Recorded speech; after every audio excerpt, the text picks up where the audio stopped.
Movie की शुरुआत होती है और हमें एक एक्ट्रेस को दिखाया जाता है जिसका नाम मैडेलिन एस्टन है। वो स्टेज पर परफॉर्म कर रही होती है और मैडेलिन की परफॉर्मेंस के बीच में ही लोग उसका प्ले छोड़कर जाने लगते हैं क्योंकि वो किसी को भी अच्छा नहीं लग रहा होता, बल्कि वो उन्हें बोर कर रहा था। और जब मैडेलिन की परफॉर्मेंस खत्म हो जाती है तो किसी को भी वो पसंद नहीं आता, लेकिन एक आदमी यहाँ पर होता है जो खड़े होकर तालियां बजाने लगता है। उसे मैडेलिन की परफॉर्मेंस बहुत अच्छी लगती है और ये आदमी और कोई नहीं बल्कि मैडेलिन की दोस्त हेलन का मंगेतर होता है, जिसका नाम डॉक्टर अर्नेस्ट मैनविल है। ये एक प्लास्टिक सर्जन है। शो के बाद मैडेलिन को दिखाया जाता है जो कि अपने रूम में होती है। वो अपनी बढ़ती उम्र से परेशान है क्योंकि वो हमेशा जवान दिखना चाहती है। और तभी वहाँ पर उसकी दोस्त हेलन और उसका मंगेतर अर्नेस्ट आ जाते हैं। मैडेलिन और अर्नेस्ट एक दूसरे से बहुत अट्रैक्ट होती है और अगले दिन मैडेलिन उसके हॉस्पिटल में फूलों का गुलदस्ता लेकर पहुंच जाती है। और जब ये बात हेलन को पता चलती है तो वो बहुत परेशान हो जाती है। वो अर्नेस्ट से कहती है कि मैडेलिन तुम्हें पाना चाहती है, इसीलिए नहीं कि वो तुमसे प्यार करती है बल्कि इसीलिए कि तुम मेरे हो। इससे पहले भी वो मेरे साथ ऐसा कर चुकी है। जो भी मुझे पसंद आता है या जिससे भी मैं प्यार करती हूँ वो मुझसे सब कुछ छीन लेती है। और शादी से पहले मैं तुम्हें मैडेलिन से इसीलिए मिलवाना चाहती थी कि तुम मैडेलिन की जाल में ना फंसो। तुम मैडेलिन से दूर रहना और इस टेस्ट में पास हो जाना, नहीं तो मैं ये सब दोबारा बर्दाश्त नहीं कर पाऊंगी कि फिर से मैडेलिन ने मुझसे सबसे प्यारी चीज छीन ली।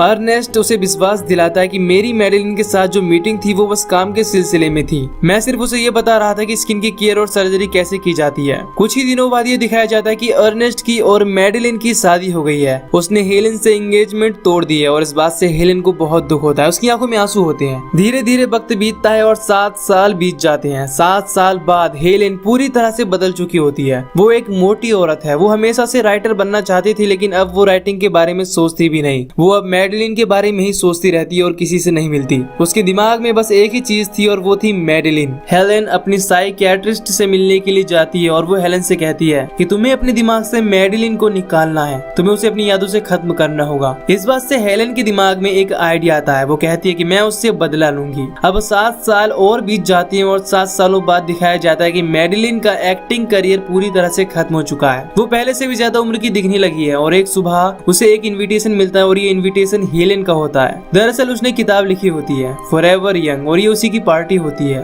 अब हमें यहाँ ये भी पता चलता है कि मैडेलिन और अर्नेस्ट का रिलेशन अब कुछ ठीक नहीं चल रहा। अर्नेस्ट अब एक शराबी बन गया और वो पहले एक प्लास्टिक सर्जन था, लेकिन अब वो एक रिकंस्ट्रक्टिव मोशन बन गया है। अब पार्टी में जाने से पहले मैडेलिन बहुत बड़े स्पा में जाती है जहाँ वो हमेशा अपना ब्यूटी ट्रीटमेंट लेती है। वो कहती है कि मुझे सुंदर दिखना है। वहाँ पर जो लड़की होती है वो कहती है कि मैं आज आपका मेकअप खुद करूंगी। इस बात से मैडेलिन को गुस्सा आ जाता है और वो कहती है कि मुझे खास ट्रीटमेंट चाहिए। अब असल में जो खास ट्रीटमेंट होता था वो सिर्फ 3 महीनों में एक बार के लिए होता था, लेकिन मैडेलिन ने सिर्फ 3 हफ्ते पहले ही वो खास ट्रीटमेंट लिया था। इसीलिए वो लड़की उसे मना कर देती है और कहती है कि अभी हम सिर्फ आपको मेकअप ही कर सकते हैं। पर मैडेलिन को मेकअप की नहीं बल्कि नेचुरल सुंदरता चाहिए थी ताकि वो हमेशा जवान और सुंदर दिख सके। मैडेलिन कहती कि मैं तुम्हें एक्स्ट्रा पैसे दे सकती हूँ, पैसा मेरी जिंदगी की प्रॉब्लम नहीं है, बस मुझे वो दे दो जो मैं चाहती हूँ। तभी ये दिखाया जाता है कि वहाँ पर सोफे पर उसी स्पा का ओनर बैठा होता है जो भी कुछ देर पहले यहाँ पर आया था। वो अपने एम्प्लॉय को वहाँ से बाहर भेज देता है। वो मैडेलिन को कहता है कि अगर पैसा आपकी प्रॉब्लम नहीं है तो इसे अपने पास रख लीजिए, ये आपके काम आएगा। इतना कहकर स्पा ओनर उसे एक कार्ड थमा देता है और ये भी बताता है कि ये सिर्फ कुछ खास लोगों के लिए ही है।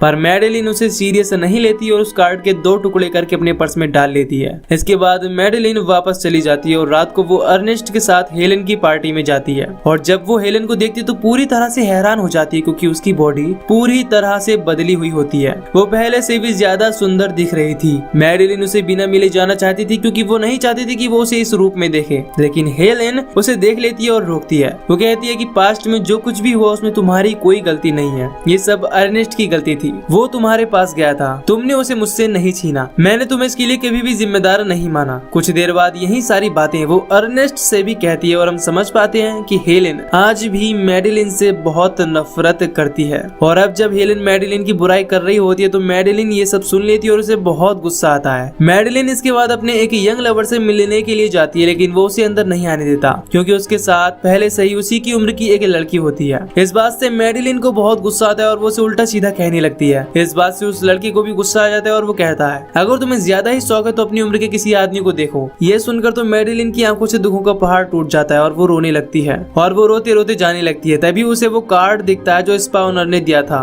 अब मैडेलिन सीधा उसी पते पर जाती है और वहाँ पर एक लेडी से मिलती है जो बहुत यंग थी। इसका नाम लिजली होता है और वो कहती है कि मेरी उम्र 71 साल है। पर मैडेलिन को उसकी बात पर यकीन नहीं होता क्योंकि खुद मैडेलिन की उम्र 50 साल थी और वो लिजली से भी ज्यादा उम्र की लग रही थी। लिजली मैडेलिन से कहती है कि मैं तुम्हें एक ऐसा सीरम दे सकती हूँ जिससे तुम हमेशा के लिए जवान हो जाओगी, पर इसके लिए तुम्हें कीमत चुकानी होगी। इसके बाद लिजली उसे कीमत दिखाती है जो बहुत ज्यादा होती है, इसीलिए मैडेलिन यहाँ से जाने लगती है। लिजली मैडेलिन को रोकती है और चाकू से हल्का सा उसकी उंगली को काट देती है, जहाँ से खून निकलना शुरू हो जाता है। पर जैसे ही वो सीरम की बूंद उसमें डालती है तो उसका घाव अपने आप ही बढ़ जाता है और उसका एक हाथ किसी जवान लड़की की तरह दिखने लगता है। मैडेलिन ये देखकर पूरी तरह से हैरान हो जाती है और वो लिजली के कहे मुताबिक चेक में रकम भरकर दे देती है। इसके बाद मैडेलिन पूरी सीरम की बोतल को पी जाती है और सीरम की बोतल पीने के बाद वो धीरे धीरे जवान होना शुरू हो जाती है। ऐसा लगने लगता है कि अब वो एक जवान लड़की है और अपनी जवानी की सुंदरता को देखकर उसकी खुशी का ठिकाना नहीं रहता। लिजली उससे कहती है कि तुम्हारी बॉडी हमेशा तुम्हारे साथ रहेगी, 10 सालों तक इसमें कोई भी फर्क नहीं आएगा, लेकिन इससे पहले कि दुनिया को तुम पर शक हो तुम्हें अपनी जगह को बदलना होगा, या अपनी मौत की झूठी खबर फैलानी होगी, या हमेशा के लिए तुम्हें लोगों की नजरों से दूर रहना होगा। इसके बाद मैडेलिन वहाँ से निकल जाती है। वहीं दूसरी तरफ अर्नेस्ट के घर पर हेलन आती है और वो उससे कहती है कि तुम्हारी जिंदगी मैडेलिन ने बर्बाद कर दी है। तुम एक काबिल डॉक्टर हुआ करते थे, पर मैडेलिन की वजह से तुम्हारा करियर भी खत्म हो गया है। तुमने अपने आप को शराब में डुबो लिया। इसके बाद हेलन अर्नेस्ट से कहती है कि मैं आज भी तुमसे प्यार करती हूँ, और साथ ही साथ वो अर्नेस्ट को इस बात के लिए भी कन्विंस कर लेती है कि तुम्हें अब मैडेलिन को मारना ही होगा।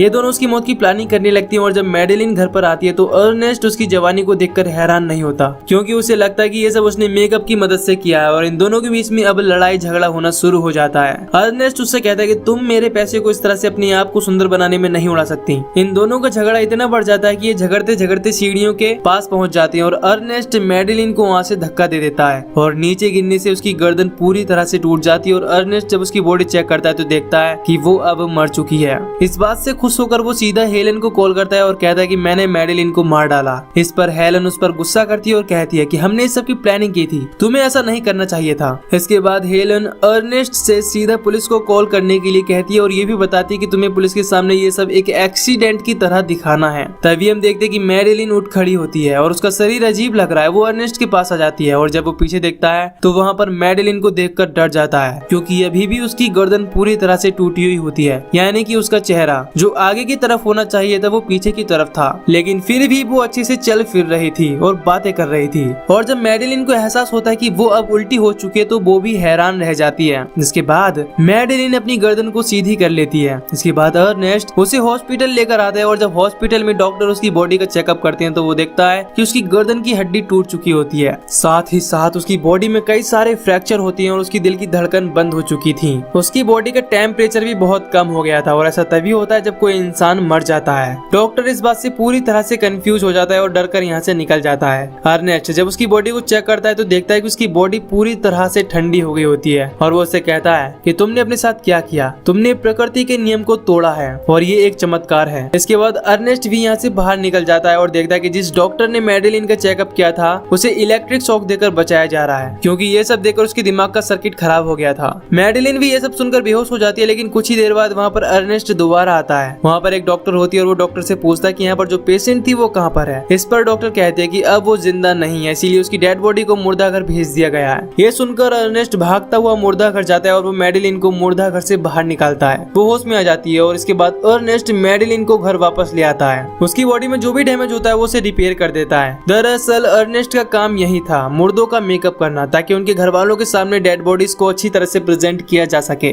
खैर अब अर्नेस्ट नीचे एक अलग कलर का स्प्रे लेने के लिए आता है तो वहाँ पर हेलेन आ जाती है और वो कहती है कि हमें उसकी डेड बॉडी को ठिकाने लगाना पड़ेगा, मैं उसे देखना चाहती हूँ। दरअसल हेलेन को नहीं पता होता कि अब वो भी जिंदा है। हेलेन जोर जोर से मैडेलिन को मारने के प्लान के बारे में बात कर रही थी और मैडेलिन ये सब कुछ सुन लेती है और वो हेलेन के सामने आ जाती है। हेलेन उसे देखकर पूरी तरह से चौंक जाती है और इसके बाद मैडेलिन अंदर से गन लेकर आती है और हेलेन को गोली मार देती है, जिससे उसकी बॉडी हवा में उछलकर पूल में गिर जाती है। ये देखकर अर्नेस्ट कहता है कि तुमने क्या कर दिया। मैडेलिन कहती है कि हमें उसकी बॉडी को ठिकाने लगाना होगा, जिस तरह से तुम मेरी बॉडी को ठिकाने लगाने वाले थे। लेकिन तभी हेलेन भी उठ खड़ी होती है और वो जिंदा थी, इसके बावजूद कि उसके पेट में एक बड़ा सा होल यानी छेद था। और ये देखकर दोनों के दोनों हैरान हो जाती है और घर के अंदर भाग जाते हैं। हेलेन भी घर के अंदर आ जाती है। मैडेलिन हेलेन से कहती है कि अपना पेट देखो, और जब वो अपना पेट देखती है तो उसमें बहुत बड़ा छेद होता है। वो अपने आप को देखकर हैरान हो जाती है और यहाँ इन दोनों को पता चल जाता है कि इन दोनों ने ही वो जादुई सीरम पी है, जिस वजह से ये दोनों जवान हो चुकी हैं और इनके अंदर की आत्मा भी मर चुकी है, लेकिन फिर भी ये चल फिर सकती हैं और बातें कर सकती हैं। अब इन दोनों के बीच में लड़ाई होना शुरू हो जाती है। कभी हेलेन उसके सर को तोड़ देती थी तो कभी मैडेलिन उसे मारने लगती थी,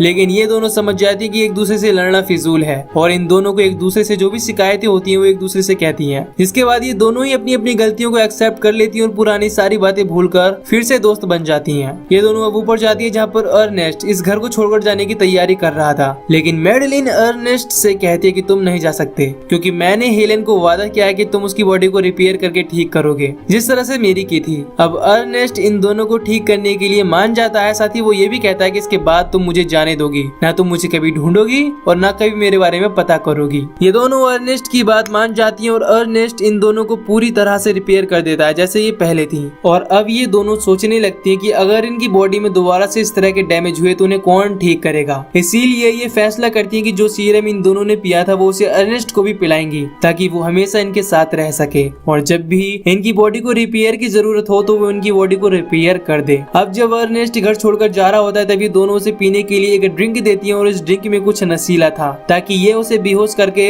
लिज़ली के पास ले जा सके, लेकिन अर्नेस्ट बातों ही बातों में उस पूरी ड्रिंक को गिरा देता है और जब वो घर से बाहर निकलने की कोशिश करता है तभी पीछे से ही उसके सर पर एक फ्लावर पॉट मार देती है जिससे वो बेहोश हो जाता है। और जब उसे होश आता है तो वो लिज़ली के पास होता है जो अर्नेस्ट को जादुई सीरम के लिए कन्विंस करने के लिए उसकी उंगली काटकर उसमें सीरम की एक बूंद डालती है। इससे न सिर्फ उसकी उंगली ठीक हो जाती है बल्कि उसकी स्किन भी बहुत ही यंग हो जाती है। और अब अर्नेस्ट उस जादुई सीरम को पीने वाला होता है, लेकिन तभी उसे ख्याल आता है कि हमेशा जिंदा रहना एक वरदान नहीं बल्कि एक अभिशाप है। उसे अपने आसपास के लोगों को मरते हुए देखना होगा, इसीलिए वो सीरम पीने से मना कर देता है। और इससे पहले कि लिज़ली के लोग उसे पकड़ते हुए एक चाकू उस तरफ फेंकता है जिस तरफ फ्यूज होता है। इससे चारों तरफ लाइट चली जाती है और वो यहाँ से भाग जाता है। इसके बाद अर्नेस्ट इसी मैंसन के एक दूसरे हॉल में पहुंचता है जहाँ पर एक पार्टी चल रही होती है और वहाँ पर मैडेलिन और हेलेन भी आ जाते हैं। वो अर्नेस्ट को देख लेती है जिसके हाथ में सीरम होती है। ये समझ जाती है कि उसने सीरम नहीं पिया है। अब अर्नेस्ट यहाँ से बाहर जाने की कोशिश करता है लेकिन दरवाजे चारों तरफ से बंद हो जाती हैं, इसीलिए उसे लिफ्ट से ऊपर जाना पड़ता है। और जब वो इस बिल्डिंग की छत पर पहुंच जाता है तो वो देखता है कि वहाँ पर एक जगह एग्जिट लिखा है।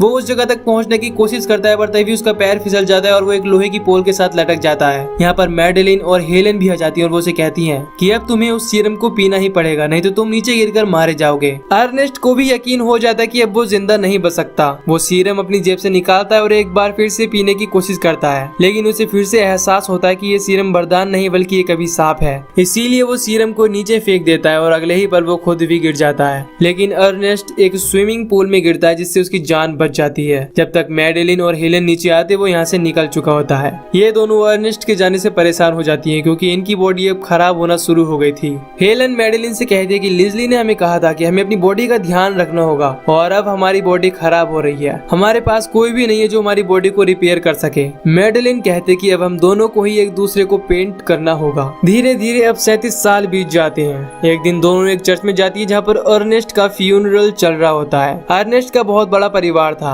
जहाँ पर उसके बीवी बच्चे सब थे, लेकिन हेलेन और मैडेलिन इस दुनिया में अकेली थी जो हमेशा अपने चेहरे को ढक कर रखती थी क्योंकि उनका चेहरा पहले से बहुत ज्यादा खराब हो चुका था। और जब ये दोनों चर्च से बाहर जा रही होती हैं तभी फादर कहते हैं कि अर्नेस्ट हमेशा जवान रहेगा अपने परिवार वालों के दिलों में। और ये दोनों इस बात का मजाक उड़ाकर बाहर निकल जाती हैं। बाहर आकर इन दोनों में स्प्रे पेंट को लेकर झगड़ा हो जाता है क्योंकि उससे ही अपना चेहरा ठीक करती थी। तभी उसी स्प्रे पेंट से हेलेन का पैर फिसल जाता है और जब वो सीढ़ियों से गिरने वाली होती है तो वो मैडेलिन से मदद मांगती है, लेकिन मैडेलिन उसकी मदद नहीं करती, इसीलिए वो उसे भी अपने साथ खींच लेती है। और ये दोनों सीढ़ियों से लुढ़कते हुए नीचे पहुंचती हैं और इनके शरीर के कई टुकड़े हो जाती हैं, लेकिन अब भी इनके अंदर जान थी। इन दोनों के सिर आपस में बात कर रहे होते हैं। तभी हेलेन मैडेलिन से कहती कि हमने अपनी कार कहाँ पर पार्क की थी। और इसी के साथ ये मूवी यहीं पर खत्म हो जाती है। तो दोस्तों, अगर आपको ये मूवी की एक्सप्लेनेशन पसंद आई हो तो वीडियो को लाइक और चैनल को सब्सक्राइब कर दीजिए। बाकी मैं मिलूंगा आपसे न्यू वीडियो में। Till then take care, love you, bye bye.